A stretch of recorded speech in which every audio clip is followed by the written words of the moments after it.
Hello everyone, welcome to my channel. হ্যাঁ, আমি জানি নবমীর দিনের ভিডিওটা আপলোড করতে অনেকটা লেট হয়ে গেল। লক্ষ্মী পুজোর অনেক পরে এই ভিডিওটা এডিট করে আমি তোমাদের সঙ্গে শেয়ার করছি।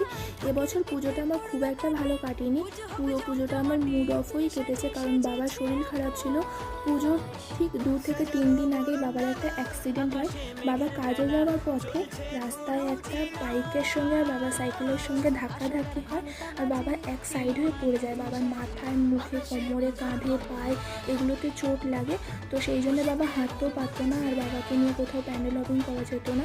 ওই জন্য বাড়ির আশেপাশে যে প্যান্ডেলগুলো ছিল সেগুলো আমি আর মা নবমীর দিনকেই দেখতে গেছিলাম।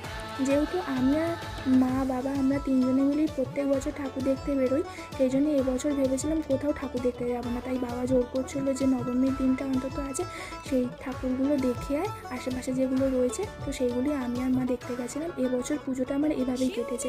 তো আজকের ভিডিওটা একটু বাই।